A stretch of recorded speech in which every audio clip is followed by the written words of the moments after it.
오늘 함께 나누기를 원하는 말씀은 복음 안에서의 다양성과 통일성입니다. 하나님의 구원은 차별이 없기 때문에 다양한 사람들에게 공평하게 주어진다라고 하는 의미이고요. 또한 예수를 믿는 사람들은 그리스도 안에서 하나가 되게 하시는 통일성을 반드시 경험하게 된다라고 하는 주제로 우리 성도님들과 오늘 말씀을 나누기를 원합니다. 먼저 본문 말씀을 보시면 사도 바울은 로마에 있는 크리스찬들에게 편지하고 있는데요. 재미있는 것이 아직까지 사도 바울이 로마에 한 번도 가본 적이 없습니다. 우리도 미국에 살고 있지만 워싱턴 DC에 한 번도 안 가보신 분들도 계실 거예요. 우리가 살고 있는 지역에서 가장 유명하고 가장 권력이 집중된 도시는 이름은 알고 있지만 사도 바울이 로마에 있는 크리스찬들에게 편지하면서 믿음의 교제를 나누고 하루빨리 그곳에 가서 복음을 전하기 원한다라고 하는 내용을 담아서 쓴 편지입니다. 1장 11절 말씀에 보시면 내가 너희 보기를 간절히 원하는 것은 어떤 신령한 은사를 너희에게 나누어 주어 너희를 견고하게 하려 함이니 이는 곧 내가 너희 가운데서 너희와 나의 믿음으로 말미암아 피차 안위함을 얻으려 함이다 라고 밝히고 있습니다. 11절과 12절의 말씀에서 우리가 주목해야 될 것은 신령한 은사를 함께 나누면 서로의 믿음이 더 강해지고 견고해진다는 것입니다. 그리고 믿음 안에서 나누는 친교는 우리에게 안심과 위로를 준다라고 하는 것입니다. 참 놀라운 것입니다. 왜냐하면 사도 바울은 로마에 있는 크리스찬들을 만나본 적도 없습니다. 단지 그들이 교회이고 교인이며 예수를 믿고 구원받았다는 사실만으로 이만큼의 친밀감과 동질감을 느낀다는 것에서 우리는 좀 도전을 받아야 된다고 생각합니다. 저는 어디에서도 교회 밖에서 우리 성도님들을 만나면 참 반갑습니다. 여러분들도 밖에서 만나면 더 반가우시죠? 어떤 분들은 길 가다 만나시고, 어떤 분들은 마켓에서 만나시고, 어떤 분들은 병원에서 만나시고, 어떤 분들은 노인센터에서 만나시고, 어떤 분들은 합창단에서 만나시고, 어떤 분들은 길 가다가 만나시고, 밖에서도 우리 성도님을 만나면 얼마나 좋습니까? 또 그뿐만 아니라요, 모르는 사람인데도 예수 믿는 사람이라는 사실을 알게 되면 참 이상하게 동질감과 친밀감이 막 생겨나는 것을 느낄 때가 많이 있습니다. 한국에서는 해마다 연말에 각종 방송 시상식을 하죠. 가수들도 상을 받고요, 드라마에 출연한 사람들과 방송 제작자들에게도 상을 줍니다. 그리고 그 수상한 사람들이 꼭 나와서 수상 소감도 밝히고 또 감사하는 분들의 이름을 쫙 거명하는데요, 저는 연말에 가끔 그 클립을 볼 때가 있습니다. 보면 제일 제가 반가운 게요, 하나님께 영광 돌린다는 소리를 하는 사람들은 얼마나 이뻐 보이는지 모르겠어요. 누군지 잘 몰라도, 제가 그 사람 부른 노래도 들은 적이 없고 그 사람이 출연한 드라마도 다 보지 않았지만 그래도 상을 받고 하나님께 영광 돌린다는 말을 하면 누군지도 모르는데 그냥 이뻐 보이잖아요. 우리의 기도에 응답하신 아버지 하나님께 먼저 감사하기를 원한다라고 하는 그 고백을 하는 크리스찬들이 그렇게 서 있다는 것이 우리에게는 반갑고, 몰라도 만난 적도 없고 멀리 있지만 그렇게 서로 믿음 안에서 통하는 것이 있는 것처럼, 사도 바울이 지금 로마의 크리스찬들에게 만나보지도 않고 신령한 은사를 우리가 나눠서 우리 믿음은 견고해져야 되겠고, 믿음 안에서 교제를 나누면 서로 우리는 안심하고 위로받게 될 것이다 라고 이야기한 것처럼, 이 자리에 계시는 모든 성도님들이 주님 안에서 신령한 은사를 나누심으로 믿음이 강해지시고 서로 안심하고 위로하는 기쁨의 신앙생활이 되시기를 부탁합니다. 오늘 말씀을 보시면 첫 번째로 복음이라고 하는 것은 모든 믿는 자에게 구원을 주시는 하나님의 능력이다 라고 밝히고 있습니다.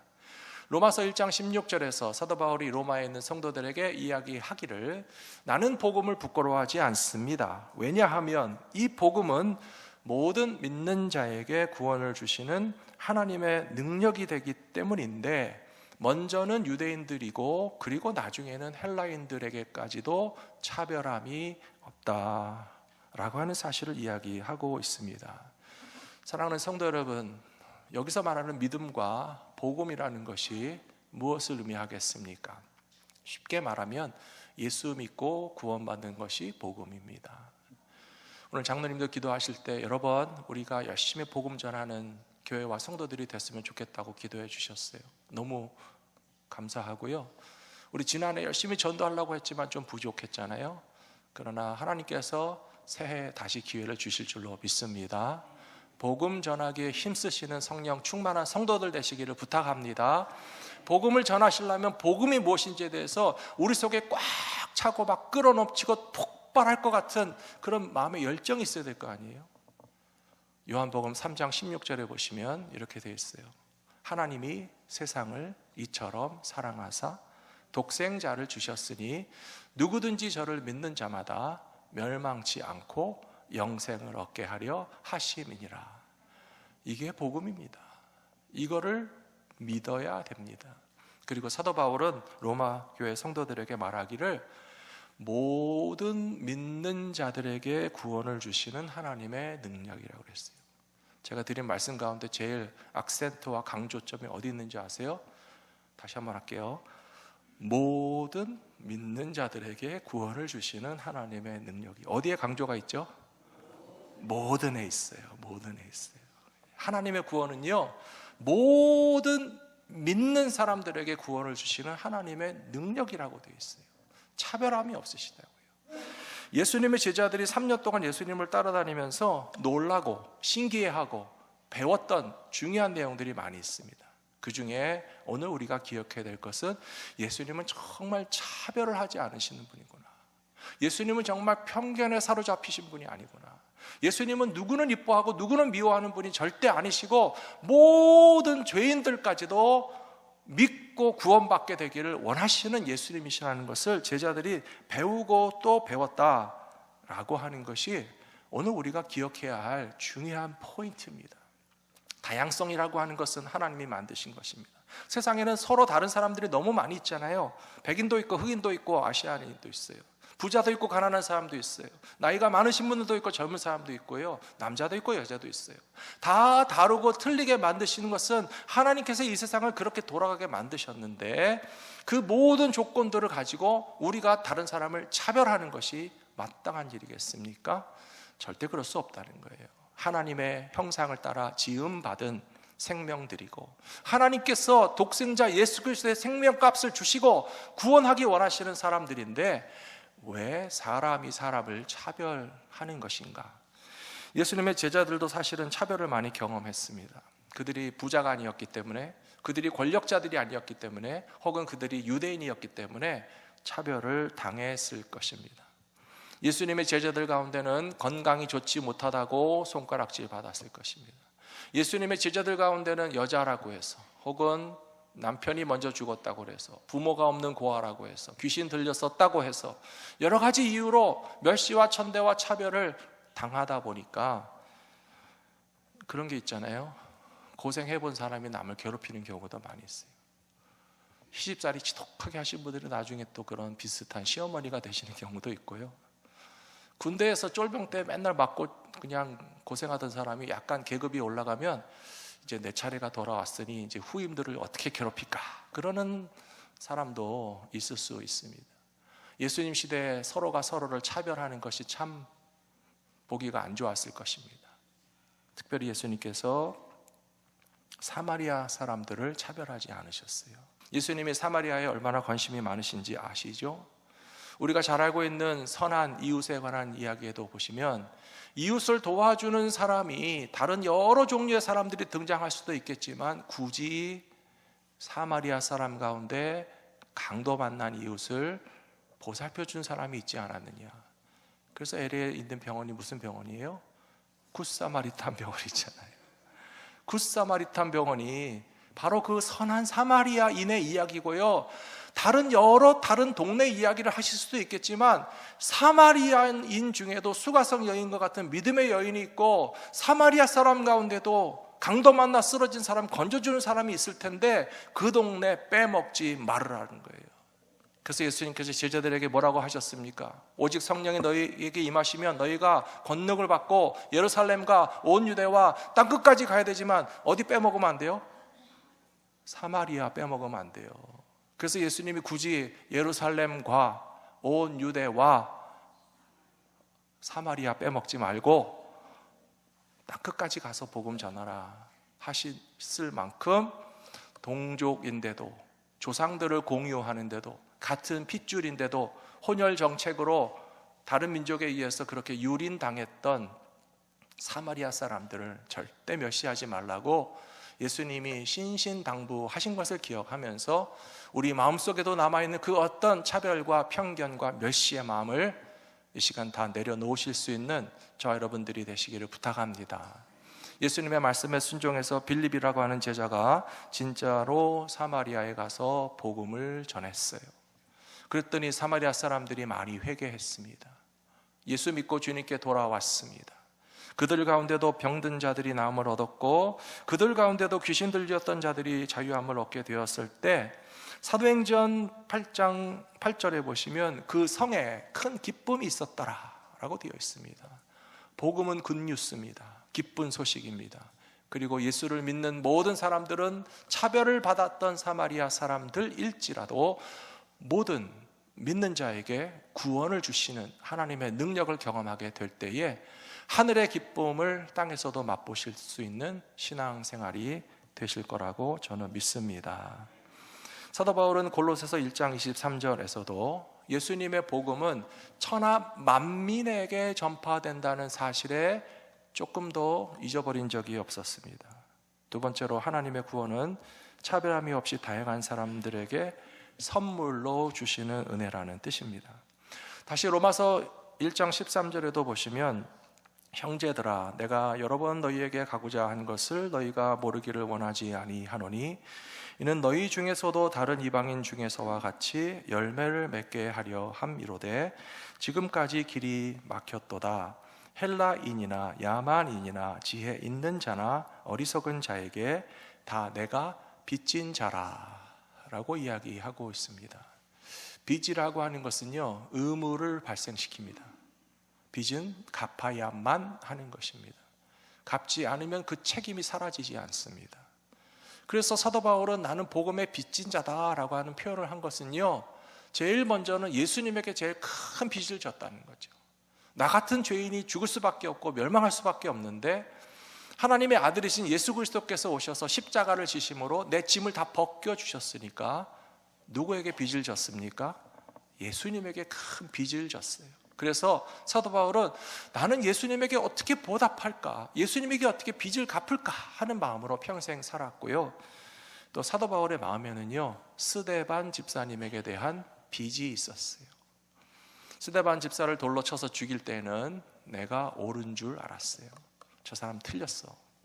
뭘 안다고, 예수를 따르고 예수를 믿고 예수로 구원받는다고 하는 소리가 전혀 내가 인정할 수 없을 때에는 그런 이단적인 사상과 신앙을 가진 스데반 집사를 돌로 때려서 죽여도 맞다라고 확신을 가지고 있었습니다. 하지만 이제 내가 예수 믿고 나서 생각하니까 어떻겠습니까? 그게 아니었던 거예요. 잘못된 판단으로 내가 증오하고 미워하고 판단하고 돌로 쳐서 스데반 집사님을 죽게 하는데 앞장섰다는 것을 생각하니까 사도 바울의 마음에는 평생토록 그게 빚이었어요. 내가 잘못했구나. 그래서 어떻게 살았습니까? 사도 바울은 빚을 갚기 위해서 살았어요. 사도 바울도 돌에 맞았습니다. 사도 바울도 매를 맞았습니다. 사도 바울도 예수님 때문에 고난당했습니다. 그때마다 묵묵히 참고 단지 피하고 또한 여전히 다시 일어나서 복음을 전하면서 예수님께 빚진 것을 갚아드리고 스데반 집사님에게 미안했던 것을 평생 갚으며 살았던 것처럼 예수를 믿는 사람들은 우리가 받은 사랑의 빚과 우리가 또한 하나님 앞에서 부족했던 부분들을 다시 채우기 위해서 열심을 내며 신앙을 생활하시는 것이 옳다라고 저는 믿습니다. 골로새서 3장 11절에 이런 말씀이 있습니다. 거기에는 헬라인이나 유대인이나 할레파나 무할레파나 야만인이나 수구디아인이나 종이나 자유인이 차별이 있을 수 없나니 오직 그리스도는 만유시요 만유 안에 계시니라 라고 되어 있습니다. 만유라는 말 자체가 좀 어렵죠. 새 번역에는 이렇게 되어 있습니다. 오직 그리스도만이 모든 것이며 모든 것 안에 계십니다. 어떤 사람은 좀 논리적으로 우길 수도 있을 거예요. 예수님이 어떻게 전부입니까? 예수님 말고 딴 것도 많은데. 틀린 말은 아니에요. 그러나 믿음의 사람들에게는요, 예수님만이 전부예요. 여러분들에게 제가 질문하고 싶습니다. 여러분들은 부자입니까? 가난합니까? 이제 좀 눈치를 채셨군요. 여러분들은 부자입니까? 가난합니까? 부자라고 하셨는데, 그럼 어떻게 부자십니까? 예수님이 계셔서 부자지요?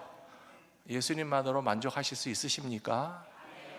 그래서 예수님이 모든 것 되시고 예수님이 모든 것 가운데 계신다. 예수님께서 모든 것 그 자체이시고 모든 것 가운데 계신다. Christ is all and is in all. 모든 것 가운데 모든 것 되시는 예수님을 가진 사람들이기 때문에 사도 바울에게 물어보면 당신은 뭐 아쉽고 모자라고 부족한 거 있어요? 그러면 없어요. 저는 예수님이면 돼요. 예수님 때문에 만족하고 예수님 때문에 충분하고 저는 예수님을 전하는 것만으로 제 삶이 충만합니다 라고 고백할 수 있었던 그 믿음의 비밀을 깨달으시고 경험하며 살아가시는 믿음의 부자들이 다 되시기를 축복합니다. 이렇게 예수님으로 충만하고 만족하는 사람들은요, 차별하지 않습니다. 차별할 일이 없어요. 뭐가 아쉽다고 차별하겠습니까? 사람들이 왜 차별을 할까 생각을 해봤습니다. 차별하는 이유 중에 하나는요, 내 것을 빼앗기고 싶지 않은 마음이 있을 것 같아요. 파이를 나눠 먹을 때, 피자를 나눠 먹을 때 두 사람이 먹으면 반판씩 먹을 수 있잖아요. 네 사람이 먹으면 4분의 1씩 먹을 수 있잖아요. 10명이 달려들면 피자 한 판을 그냥 잘게 쪼개야 되니까 좀 만족스럽지가 못하잖아요. 그럼 어떻게 이 달려드는 사람들을 좀 떨궈내고 우리가 좀 많이 먹을까라고 해서 끼리끼리 뭉쳐서 힘을 가지고 좀 밀리는 사람들은 밀쳐내서 그 파이의 포션을 많이 먹는 거예요. 결핍된 인간들의 공통적인 특징입니다. 어디든지 그렇습니다. 그래서 다 제 것을 지키기 위해서 권력과 기득권과 힘과 뭐든지 가진 사람들이 그보다 못한 사람들은 쉽게 차별하고 밀어내고 짓밟는 것이에요. 성경시대도 그랬고 우리가 살고 있는 시대도 그렇습니다. 그런데요, 방금 우리가 배운 것처럼 만유가 되시고 만유 안에 계시는 그리스도로 만족한 사람들은요, 그럴 필요가 없어요. 내 거를 지키겠다고 누구를 밀쳐낼 필요도 없고 내가 가진 포션을 크게 가지기 위해서 나눠 먹겠다고 달려드는 사람들과 경쟁하거나 싸워야 할 이유가 없습니다. 예수님은 5,000명을 먹이시는 기적에서도 분명히 보여주셨는데요, 예수님의 제자들은 그때까지도 깨닫지 못했어요. 그때까지도 무슨 차별의식이 있었는지 아십니까? 여자와 아이들은 빼고 그렇게 차별하는 거예요. 사람들에게 뿌리 깊이 박혀있는 이 선입견과 편견과 차별의식이라고 하는 거는요, 성경에서도 우리가 문득문득 발견하게 되지만 왜 몇 명 밥 먹어야 되냐? 예수님 물어보셨는데 제자들이 여자와 아이들은 쫙 빼고 남자 어른만 5,000명입니다. 오늘 교회에서 그럼 밥을 한 남자 어른만 딱 봐서 한 22분 준비하면 되겠어요? 그러면 안 되잖아요. 여자 성도님들도 드시고 교육부도 드시고 EM도 드시고 다 드실 만큼 그렇게 차별 없이 다 함께 식탁에 둘러앉아서 먹어야 되는데도 예수님의 제자들은 뿌리 깊은 차별의식을 쉽게 벗겨내지 못하는 모습들이 성경 속에서도 발견되는 것을 볼 때에 우리는 도전을 받아야 됩니다. 야고보서 2장 9절에서 분명히 기록되고 있습니다. 만일 너희가 사람을 차별하여 대하면 죄를 짓는 것이니 율법이 너희를 범법자로 정죄하리라. 거듭거듭 말씀드립니다. 예수님은 차별이 없으신 주님이십니다. 모든 믿는 자에게 구원을 주시는 하나님의 능력은 공평하게 주어진다는 사실을 잊지 않으시는 저와 여러분들이 되시기를 부탁합니다. 세 번째로, 아무리 서로 다른 사람이라 하여도 우리는 복음 안에서 십자가로서 통일될 수 있다는 사실입니다. 로마서 1장 17절에서 복음에는 하나님의 의가 나타나서 믿음으로 믿음에 이르게 하나니 기록된 바 오직 의인은 믿음으로 말미암아 살리라 함과 같으니라. 이 말씀은 크게 앞뒤로 쪼개서 설명드리는 것이 좀 쉬울 것 같습니다. 앞에 말씀을 보시면 복음에는 하나님의 의가 나타난다, 그렇게 되어 있습니다. 우리 복음은 앞에 우리 공부했습니다. 요한복음 3장 16절이고 복음은 예수 믿고 구원받는 것이고 복음에는 차별함이 없습니다. 하나님의 아들이신 예수 그리스도를 믿는 믿음이면 충분하다는 것입니다. 그리고 하나님께서 의롭다 라고 선언하시고 자녀로 삼아 주시는 것입니다. 그러면 하나님 앞에 의롭다함을 받기 위해서 꼭 필요한 단 한 가지 조건은 뭐가 있을까요? 그건 믿음이에요. 사랑하는 성도 여러분, 이 세상에서 갈보리 믿음교회 이름이 제일로 좋은지 아시기 바랍니다. 갈보리 믿음교회 안에는요, 갈보리도 있고 믿음도 있어요. 세상에 이렇게 좋은 교회가 됐습니까? 갈보리의 십자가를 절대 잊어버릴 수 없고요, 오직 믿음으로만 구원받은 우리들에게 차별함이 없다는 것도 교회 이름을 부르고 생각할 때마다 언제나 나오는 것이 갈보리 믿음교회입니다. 믿음에서 믿음에 이르게 하나니, 이 표현도 좀 어려운 표현인데요, 처음부터 끝까지 믿음이면 충분하다는 거예요. 믿음 외에 다른 조건이 있을 수가 없다는 거예요. 차별하려고 나서는 사람들은 믿음 외의 것을 들고 나옵니다. 하지만 차별하지 않는 사람들은 믿음이면 충분해서 모든 믿는 자에게 하나님께서 의롭다 하신다는 사실 앞에서 겸손하게 된다라고 하는 사실입니다. 그렇다면 하나님은 우리에게 구원을 주시고 서로 차별하지 않는 것으로 만족하실까요? 아닙니다. 화목하고 하나 되게 하는 것까지가 하나님의 뜻입니다. 에베소서 1장 10절에서 하늘에 있는 것이나 땅에 있는 것이 다 그리스도 안에서 통일되게 하려 하십니다. 예수님이 이 땅에 오신 것은요, 죄인들을 각각 구원하신 것으로 끝나지 않으시고 하나님과 화목하고 믿는 사람들이 화목해서 통일되게 하는 것까지가 십자가의 목적이라고 성경은 거듭 말씀해 주시고 있습니다. 에베소서 2장 16절부터 18절까지 말씀을 우리 같이 읽어보도록 하겠습니다. 또 십자가로 이 둘을 한 몸으로 하나님과 화목하게 하려 하심이라. 원수된 것을 십자가로 소멸하시고 또 오셔서 먼 데에 있는 너희에게 평안을 전하시고 가까운 데에 있는 자들에게 평안을 전하셨으니 이는 그로 말미암아 우리 둘이 한 성령 안에서 아버지께 나아감을 얻게 하려 하심이라. 아멘. 16절에도 둘이 나오고 18절에도 둘이 나오는데요, 어떤 특정한 둘을 말하는 것이 아니라 하나 되지 못한 모든 것들을 다 포함하는 거예요. 유대인과 헬라인이 둘입니다. 그리고 남자와 여자가 둘이라고 볼 수 있고요, 부자와 가난한 사람이 둘이라고 볼 수 있고요, 먼저 된 자 나중 된 자 다 둘이라고 볼 수 있습니다. 사람들은요 다 나는 너, 나는 나, 너는 너, 나는 나, 너는 너, 이렇게 구분하고 분리하는 것을 너무 그냥 자동적으로 이루어지는데요, 성경은 그렇지 않아요. 십자가는 그렇지 않아요. 예수님은 그렇지 않습니다. 에베소서 2장 16절에 보시면 십자가로 그런 나는 나 너는 너라고 분리시키고 갈라놓고 밀쳐내고 끄집어 당기는 그 모든 분열된 것들을 십자가를 통해서 한 몸 되게 하시고 화목하게 하신다고 되어 있잖아요. 이런 복음의 원리를 벗어나서는요 참된 크리스찬이라고 말할 수 없습니다. 우리는 예수님의 십자가에게 빚진 사람이라고 인정한다면 분열과 분리를 위해서 힘쓰지 말고 화목과 하나됨을 위해서 힘쓰는 것이 너무나 당연하다는 말씀을 다시 드리고 싶습니다. 올해 새로 셀그룹이 되셔서 이제 오늘은 두 번째 셀그룹 만남을 하시게 될 텐데요, 지난주에 셀 모임 모이신 이야기를 쭉 들으니까 좀 낯설고 어색하지만 만족하시는 분들도 계시고 갑자기 바뀐 셀그룹 때문에 좀 당황하신 분들도 계신 것 같아요. 이 셀그룹의 원리에 보시면 이 초기 단계를 가리켜서 우리는 탐색기라고 부릅니다. 탐색기라고 하는 것은 좀 눈치 보면서 알아가는 과정이라는 뜻이에요. 모르던 사람을 알아가는 게 힘들고 불편할 수 있어요. 하지만 우리가 앞에서도 말씀드렸잖아요, 예수 믿는 사람들에게는 동질감이 있다고요. 예수 믿는 사람에게는 서로 친밀감이 있다고요.